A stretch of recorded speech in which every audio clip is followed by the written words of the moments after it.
નમસ્કાર વિદ્યાર્થી મિત્રો, આજે આપણે ધોરણ 9ના ગુજરાતી વિષયના એકમ 15 100 ટચનું સોનુંના પ્રશ્નોત્તરોનો અભ્યાસ કરીશું, જે આ મુજબ છે. પ્રશ્નોમાં સૌપ્રથમ આપણે જોડકાઓનો અભ્યાસ કરીશું, જે આ મુજબ છે.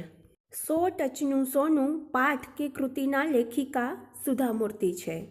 100 ટચનું સોનું પાઠનો પ્રકાર ટૂંકી વાર્તા એટલે કે નવલિકા છે. ટૂંકી વાર્તાને નવલિકા પણ કહી શકાય.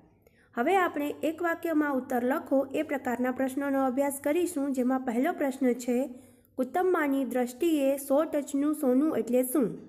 એનો ઉત્તર છે, કુટુંબમાંની દ્રષ્ટિએ 100 ટચનું સોનું એટલે ભણતર. 2. સુધામૂર્તિની દ્રષ્ટિએ અતિથિ દેવો ભવની ભાવના જોવા ક્યાં જવું પડે? જવાબ છે એટલે કે એનો ઉત્તર છે, સુધામૂર્તિની દ્રષ્ટિએ અતિથિ દેવો ભવની ભાવના જોવા ગામડાઓમાં જવું પડે. 3. કુટુંબમાંના અંતરાત્માનો સાદ શું હતો? એનો ઉત્તર છે, કુટુંબમાંના અંતરાત્માનો સાદ હતો, તારે ગામ પાછી જા અને તારા માણસો માટે કંઈક કર, તો આ જન્મારો એટલે કે જીવન લેખે લાગે. 4. એક ભણેલી સ્ત્રી શું કરી શકે? પાઠના એટલે કે 100 ટચનું સોનુંના આધારે જણાવો. જવાબ છે, એક ભણેલી સ્ત્રી આખા ગામને દીપાવે. 5. અયપ્પાનું પાત્ર કઈ કૃતિનું છે? એનો જવાબ છે, અયપ્પાનું પાત્ર 100 ટચનું સોનું કૃતિનું છે. આ પ્રશ્ન જોડકા તરીકે પણ પૂછાઈ શકે છે, જેમ કે પાત્રનું નામ આપેલું અયપ્પા અને સામે કૃતિનું નામ આપેલું હોય તો આપણે 100 ટચનું સોનું સાથે એને જોડવું પડે.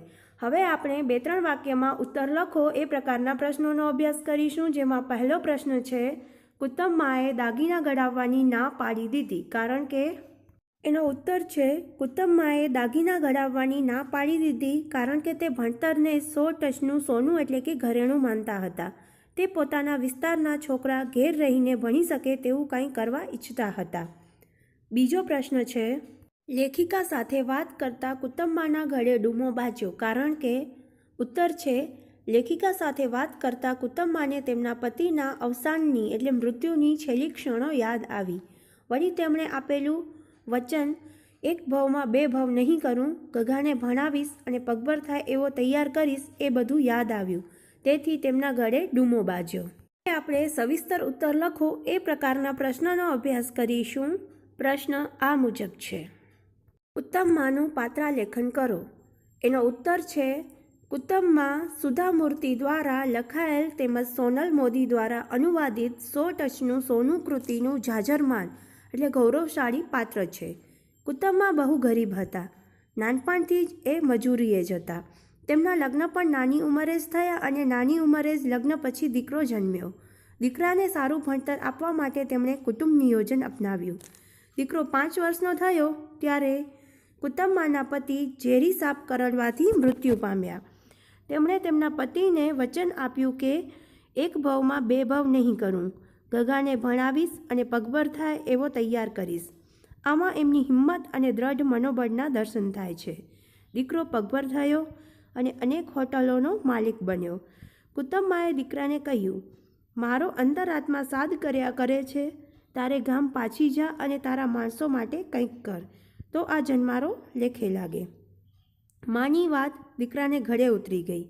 તે વતનમાં પાછા આવ્યા અને અનેક નિશાળો એટલે કે સ્કૂલો બંધાવી. દીકરાએ કુટુંબમાંને ઘરેણાં ગળાવવા કહ્યું ત્યારે તેમણે દીકરાને કહ્યું, બેટા, 100 ટચનું સોનું એટલે કે ઘરેણું તો એક જ છે, ભણતર. આમ કુટુંબમાં ભણેલા ન હતા પણ ગણેલા હતા. તે એક આદર્શ ગૃહિણી તેમજ આદર્શ માતા અને ગૌરવશાળી વ્યક્તિત્વ ધરાવનાર પાત્ર એટલે કે સન્નારી હતા. અહીં આપણી એકમ 15 100 ટચનું સોનુંના પ્રશ્નોત્તરોની સમજૂતી પૂર્ણ થાય છે. ફરી મળીશું નવા વિડીયો સાથે. આભાર.